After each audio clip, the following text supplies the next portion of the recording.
ख्वाब तो हम सब देख लेते हैं, लेकिन जिंदगी के जद्दोजहद में उन सपनों को मुकम्मल करने में कहीं ना कहीं कमी जरूर रह जाती है। योर मनी आपको सही फाइनेंशियल प्लानिंग के जरिए आपकी मनचाही जिंदगी जीने में मदद करता है।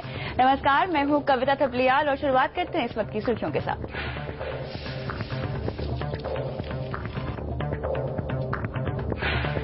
गोल्ड मॉनेटाइजेशन स्कीम में 5 से 7 साल तक सोना रखने पर मिलेगा 2.25% ब्याज। वित्त मंत्रालय से दरों को मंजूरी, सीएनबीसी आवाज की एक्सक्लूसिव खबर।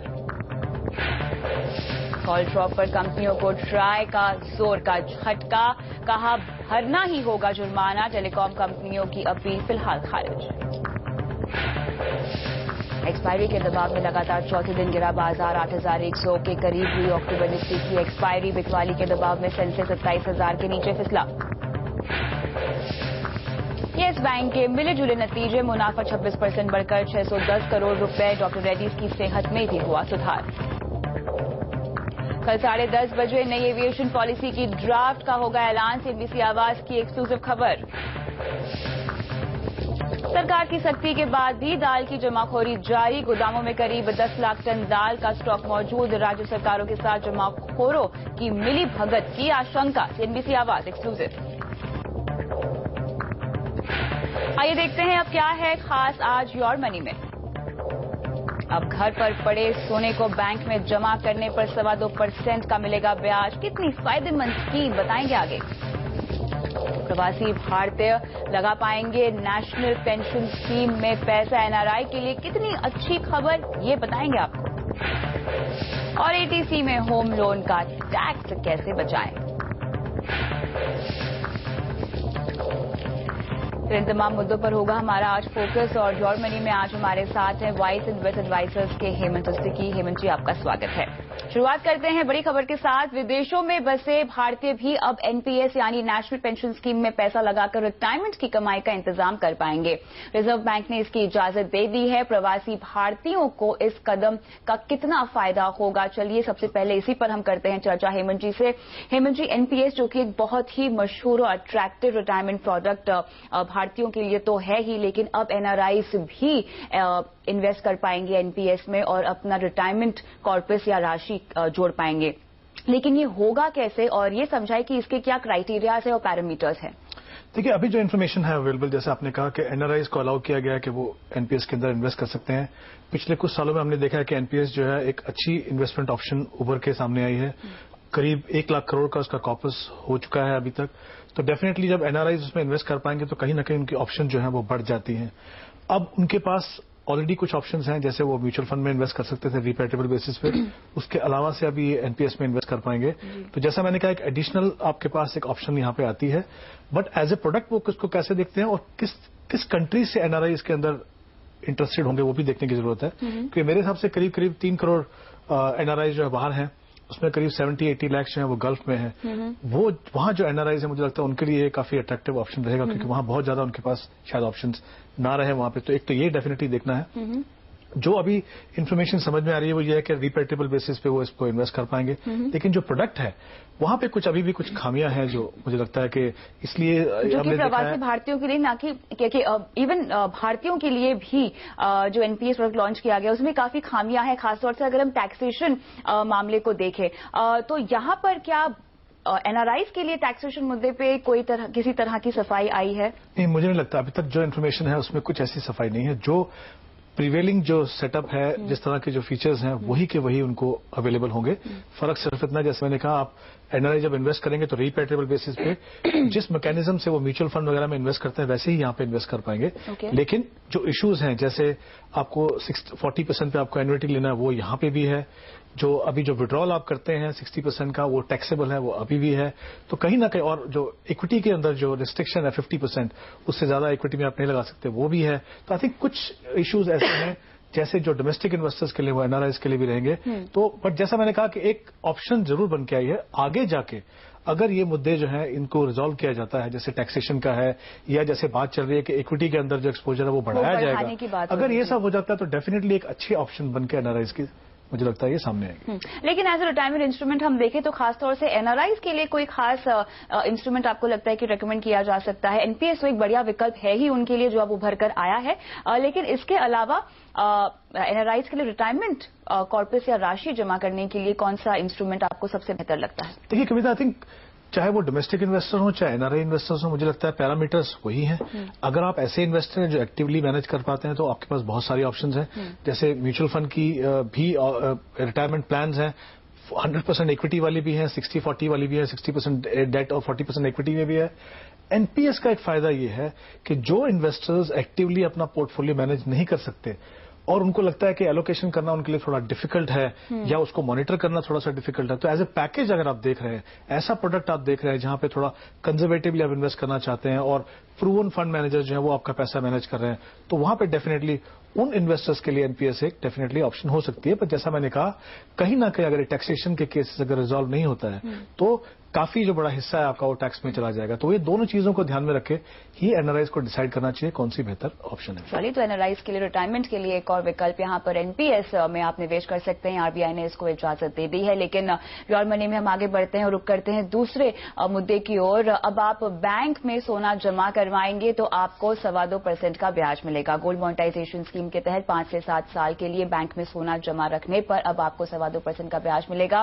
वित्त मंत्रालय ने इस स्कीम को हरी झंडी दे दी है। तो हेमंत जी, यहां पर 5 नवंबर को सॉवरेन गोल्ड बॉन्ड और गोल्ड मॉनिटाइजेशन स्कीम ऑफिशियली यहां पर लॉन्च कर दी जाएंगी। लेकिन उससे पहले जो ब्याज दरों को लेकर कंफ्यूजन था उस पर भी क्लैरिटी आती हुई 2.25% तक का ब्याज मिलेगा। शुभ समय है, दिवाली के आसपास ये दोनों स्कीमें आ रही हैं। घर पे पड़ा सोना वाकई अब आपको लगता है कि इन दोनों स्कीम्स के जरिए कमाकर दे सकता है निवेशकों को? देखिए, यहाँ पे 2 इश्यूज हैं। एक है लॉजिक और एक जिस तरह से हम अपनी गोल्ड की इन्वेस्टमेंट को देखते हैं। बिल्कुल। अगर मैं यहाँ पे जो रेट ऑफ इंटरेस्ट की बात करूं, जिसमें काफी अटकलें लगाई जा रही थी कि किस तरह का रेट ऑफ इंटरेस्ट आएगा, 2.25% का रेट ऑफ इंटरेस्ट ठीक है, टैक्स फ्री है, वो आपको गोल्ड में कन्वर्ट करके आपको मिलेगा। तो उसमें आई थिंक बेटर ऑप्शन है। जो पहले ऑप्शन सरकार ने दी थी कुछ सालों पहले, जहां पे 75 बेसिस पॉइंट या 1% का रेट ऑफ इंटरेस्ट दिया जाता था, उससे कहीं भी ज्यादा अच्छा है। लेकिन ये अब देखना पड़ेगा कौन कौन से इन्वेस्टर इसका फायदा उठा सकते हैं। इंडिविजुअल उसमें डाल सकते हैं पैसा, इंस्टीट्यूशनल इन्वेस्टर डाल सकते हैं, म्यूचुअल फंड्स, गोल्ड ईटीएफ वो पैसा लगा सकते हैं, ट्रस्ट लगा सकते हैं। इंडिविजुअल इन्वेस्टर्स का जो सवाल है, आई थिंक वहां पे थोड़ा सा हमें देखना पड़ेगा वो किस तरह से इसको रिस्पॉन्ड करते हैं। क्योंकि ज्वेलरी आपके पास है, रॉ किसी भी फॉर्म में आपका गोल्ड जो है वो है आपके पास। जब आप ज्वेलरी जमा करते हैं तो उसको मेल्ट किया जाता है, कन्वर्ट किया जाता है। बिल्कुल, यहाँ पर आपका मेकिंग चार्जेस है, वहां पर आपको नुकसान हो जाएगा। वो नुकसान हो जाएगा, मेल्ट कराते हैं जी। और दोबारा से जब आप गोल्ड लेंगे फिर से अगर आप बनाते हो, जो कंजम्पशन की जो ज्वेलरी है, मुझे नहीं लगता उस सेगमेंट में से हमको बहुत ज्यादा मिलेगा। हाँ, अगर किसी ने अपने बच्चों की शादी के लिए गोल्ड रखा हुआ है जो 15-20 साल के बाद आपको चाहिए, अब उसको सेफ कीपिंग का इश्यू नहीं है आपके पास, आपको कुछ करना नहीं है उसमें अगर आपको 2.25% का इंटरेस्ट मिल रहा है, टैक्स फ्री मिल रहा है, तो कोई प्रॉब्लम नहीं है। डिपेंड करता है किस फॉर्म में आपने गोल्ड को रखा हुआ है। जैसा मैंने कहा, अगर कोई एंसेस्ट्रल ज्वेलरी है, कहीं कहीं इमोशनल अटैचमेंट होती है उसके साथ, उसको कुछ टच नहीं करना है, या अगर आपको लगता है कि नहीं आगे जाके हमको इसको दोबारा से नए डिजाइन से बनवाना ही है, तो मुझे लगता है इस तरह के जो इन्वेस्टर्स हैं उनके लिए डेफिनेटली एक अच्छी ऑप्शन है। सरकार की कोशिश यही है किसी भी तरीके से जो गोल्ड है, अनप्रोडक्टिव एसेट जिसको कहा जाता है, जो गोल्ड है जो घरों में पड़ा हुआ है या इंस्टीट्यूशन के पास है, कहीं ना कहीं वो इकोनॉमी के काम आए, कहीं ना कहीं वो हमारी जो गोल्ड इंपोर्ट है उसको कम करने में सरकार की मदद करे। तो आई थिंक प्लान स्कीम अच्छी है डेफिनेटली। जैसा मैंने कहा, डिपेंड करता है हर क्लास ऑफ इन्वेस्टर जो है इसके ऊपर डिफरेंट तरीके से रिएक्ट करे। और इसका फायदा उठाने के लिए लंबी से लंबी अवधि के लिए ही सोना रखें इसमें? देखिए, 3 प्लान यहाँ पे बात हुई थी, शॉर्ट टर्म, मीडियम टर्म और लॉन्ग टर्म। अगर हम मीडियम टर्म की बात करें 2.25 की, तो 5 से 7 साल का समय है। उतना समय तो आपको डेफिनेटली लेके चलना ही है। चलिए, तो यहाँ पर 5 से 7 साल के लिए 2.25% और 12 से 15 साल तक के लिए आपको 2.5% और सॉवरेन गोल्ड बॉन्ड स्कीम के तहत लगभग 0.25% तक का ब्याज आपको दिया जाएगा। ये दोनों ही स्कीम्स लॉन्च होंगी 5 नवंबर को, जो प्रधानमंत्री लॉन्च करेंगे। इसी नोट पे योर मनी में रुकते हैं ब्रेक के लिए, लेकिन ब्रेक के बाद हम बात करेंगे सस्ते लोन के बारे में। सस्ता लोन पाने के लिए क्रेडिट स्कोर कितना अहम होता है, ये आपको बताएंगे।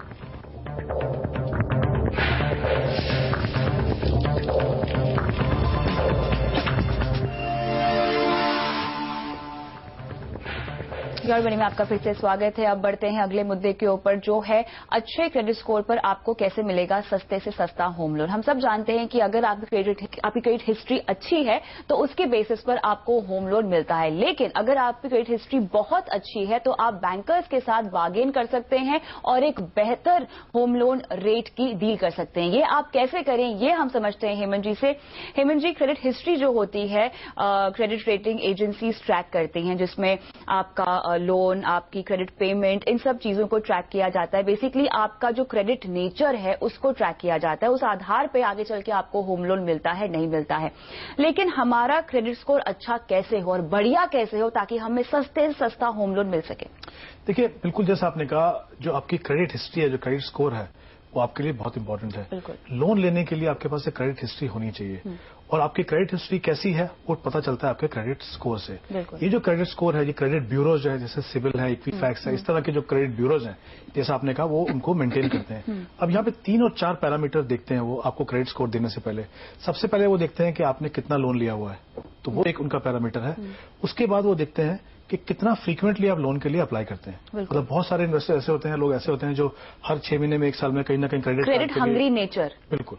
और तीसरा इंपॉर्टेंट चीज वो देखते हैं कि आपका जो क्रेडिट मिक्स है वो कैसा है, कि जो आपने क्रेडिट लिया हुआ है, मान लीजिए, वो सारा का सारा क्या क्रेडिट कार्ड से है, पर्सनल लोन से है। अच्छा। अगर ऐसा है तो वो पता चलता है कि आपकी जो फाइनेंशियल डिसिप्लिन जो आपने होना चाहिए वो नहीं है, क्योंकि आप क्रेडिट कार्ड पे खर्चा कर रहे हो या पर्सनल लोन ले रहे हो। लेकिन अगर आपने एक हाउसिंग लोन लिया हुआ है, आप सही तरीके से उसकी पेमेंट कर रहे हो, तो आपकी कहीं ना कहीं वो क्रेडिट स्कोर जो है वो बेहतर होगा। इन चीजों पे, इन पैरामीटर्स के ऊपर जो क्रेडिट ब्यूरोज हैं वो आपका क्रेडिट स्कोर डिसाइड करते हैं। अब ये इसलिए इंपॉर्टेंट है, अच्छा स्कोर होना इसलिए जरूरी है क्योंकि जो लेंडर्स हैं, बैंक सर आपको लोन दे रहे हैं, तो वो उन्हीं लोगों को लोन देना चाहेंगे जिनकी क्रेडिट हिस्ट्री हो और क्रेडिट हिस्ट्री अच्छी हो, यानी उनका जो फाइनेंशियल डिसिप्लिन है वो सही हो। लोन अगर उन्होंने लिया तो उनकी इच्छा है कि वो लोन को पे करें और अपने प्रॉपरली प्लानिंग करके वो पे करते हैं। तो इसके लिए बहुत इंपॉर्टेंट है कि आपके पास एक क्रेडिट हिस्ट्री हो, और क्रेडिट हिस्ट्री, जैसे मैंने कहा, वो आपके क्रेडिट स्कोर के ऊपर डिपेंड करती है। अब कई बार क्या होता है, हमें ये पता नहीं होता कि क्रेडिट हिस्ट्री भी कितनी इंपॉर्टेंट है। जैसा मैंने कहा, लोन आपको तभी मिलेगा जब आपकी क्रेडिट हिस्ट्री हो। यानी अगर आपने कोई लोन नहीं लिया तो आप सोच रहे हैं कि देखिए मैं तो बहुत अच्छा हूं, मैंने कोई लोन लिया नहीं है, तो मुझे तो प्रॉब्लम आएगी नहीं। तब भी आपको प्रॉब्लम आएगी, क्योंकि बैंक को मालूम नहीं है कि आप किस तरह से फाइनेंशियल डिसिप्लिन है या नहीं है। तो कहीं ना कहीं आपको कोशिश करनी है कि आप क्रेडिट हिस्ट्री बनाएं। ओके, ये भी जरूरी है। ये भी बिल्कुल जरूरी है। अब इशू है कि आप बनाएं कैसे। हाँ। या तो आप कोई लोन ले लें या क्रेडिट कार्ड ले लें। मुझे लगता है सबसे आसान और सबसे सही तरीका है क्रेडिट कार्ड ले लीजिए, जितना जल्दी हो सके ले लीजिए। जैसे आप इनकम शुरू होती है तो क्रेडिट कार्ड ले लीजिए, लेकिन इंपॉर्टेंट चीज ये है उसको बड़े डिसिप्लिन तरीके से आपको इस्तेमाल करना है, और बड़े डिसिप्लिन तरीके से आपको उसको जो लोन जो आपने इस्तेमाल किया है, जो पैसा आपने यूज किया है वहां पे, उसको रीपे करना है। समय पे रीपे कीजिए। वो मिनिमम वाले वो चक्कर में मत पड़िए कि चलिए 10% देंगे और अगली बार देंगे। जो भी आप करते हैं ये आप समझ लीजिए उसको नोटिस किया जाता है, उसको रिकॉर्ड किया जाता है। और जब भी आप लोन लेने जाएंगे तो जो भी आपकी फाइनेंशियल हैबिट्स हैं, वो डिसिप्लिन है या नहीं है, वो वहां पे आपके क्रेडिट स्कोर में दिखेगा। तो क्रेडिट हिस्ट्री बनाइए, अच्छी क्रेडिट हिस्ट्री बनाइए। उसके बहुत सारे फायदे हैं। सबसे पहला फायदा तो ये है कि आपको आराम से लोन मिल जाएगा, आसानी से लोन मिल जाएगा। बिल्कुल, यहीं पर मैं पूछना चाहती थी आपसे कि अच्छा क्रेडिट स्कोर होने पर हम कैसे बैंकर्स के साथ बार्गेन कर सकते हैं एक बेहतर लोन के लिए, बेहतर लोन रेट के लिए? देखिए, जैसे आपने कहा कि क्रेडिट स्कोर अच्छा होना बहुत जरूरी है, तो उसका फायदा यह है कि जब आप बैंक के पास जाएंगे, बैंक भी चाहते हैं, जैसा मैंने पहले कहा, उन बोरोवर्स को पैसा देना जिनकी प्रूवन एक हिस्ट्री है, क्रेडिट स्कोर अच्छा है। तो सबसे पहली बात तो ये कि आपको बड़े आसानी से लोन मिल जाएगा, जल्दी आपको लोन मिल जाएगा। कहीं ना कहीं आप रेट ऑफ इंटरेस्ट पे भी थोड़ा बार्गेन कर पाएंगे। अगर मान लीजिए आप 0.25% या 0.5% भी अगर आप बार्गेन कर पाते हैं, और आपका लोन अगर 40 से 50 लाख का है, 15-20 साल आपको उसको रीपे करना है, तो वो लाखों रुपए आपके कहीं ना कहीं बचाएगा। दूसरी बात यह है कि जब आप लोन लेने जाते हैं तो एक प्रोसेसिंग फी होती है। वो 0.5% भी हो सकती है, वो 1% भी हो सकती है, डिपेंड करता है किस तरह का लोन ले रहे हैं। अब चाहे आपकी एप्लीकेशन रिजेक्ट हो या एक्सेप्ट हो, वो प्रोसेसिंग फी आपको देनी है। तो अगर आपने अपने क्रेडिट स्कोर पे ध्यान नहीं दिया, क्रेडिट स्कोर अच्छा नहीं है, तो मान लीजिए आप 50 लाख का हाउसिंग लोन लेने गए और आपने 50,000 रुपये अगर आपने वो प्रोसेसिंग फी पे किया और आपकी लोन एप्लीकेशन अगर रिजेक्ट हुई, तो आपको 50,000 का नुकसान हो गया। तीसरी इंपॉर्टेंट चीज, जैसे फेस्टिवल का समय, अभी यहाँ पे क्या है, कुछ स्कीम्स आती हैं बैंक्स की या एनबीएफसी वगैरह की, कि चलिए ये समय में आप कार लोन लें या हाउसिंग लोन लें तो आपको फायदा होगा। ये लिमिटेड पीरियड के लिए ओपन होता है, यानी उतने जल्दी समय में आपको लोन मिलना चाहिए। वो कब मिलेगा? जब आपका क्रेडिट स्कोर अच्छा होगा। नहीं तो आप ये जो ऑप्शंस हैं, ये जो आपके पास जो अपॉर्चुनिटीज आती हैं, हाँ, उसका फायदा नहीं उठा पाएंगे। तो आपका जो स्कोर है वो 300 से 900 के बीच होना चाहिए, और जितना करीब आपका स्कोर 900 के पास होगा उतनी आपकी क्रेडिट स्कोरिंग को अच्छा माना जाएगा। अगर आपको अपना स्कोर नहीं पता है तो आप सिविल से क्रेडिट स्कोर रिपोर्ट मांग सकते हैं। ऑनलाइन जाकर एक फीस है जो आपको भरनी होगी सिविल की वेबसाइट पर, और वहां से आप अपनी रिपोर्ट मंगवा सकते हैं। अगर आपका क्रेडिट स्कोर अच्छा नहीं है तो उसमें आप सुधार चाहते हैं तो कई एजेंसीज है जैसे creditsuthar.com, जहां पर जो आपकी मदद करते हैं, आपको बताते हैं कि कहां आपसे गलती हुई और कैसे आपको सुधारनी है ये गलती, ताकि आपका क्रेडिट स्कोर अच्छा हो सके। तो इन तमाम चीजों पे आप ध्यान रखें और बेहतर से बेहतर क्रेडिट स्कोर बनाने की कोशिश करें। योर मनी में वक्त है एक ब्रेक का, लेकिन ब्रेक के बाद शुरू करेंगे सवाल जवाब का सिलसिला। बने रहें।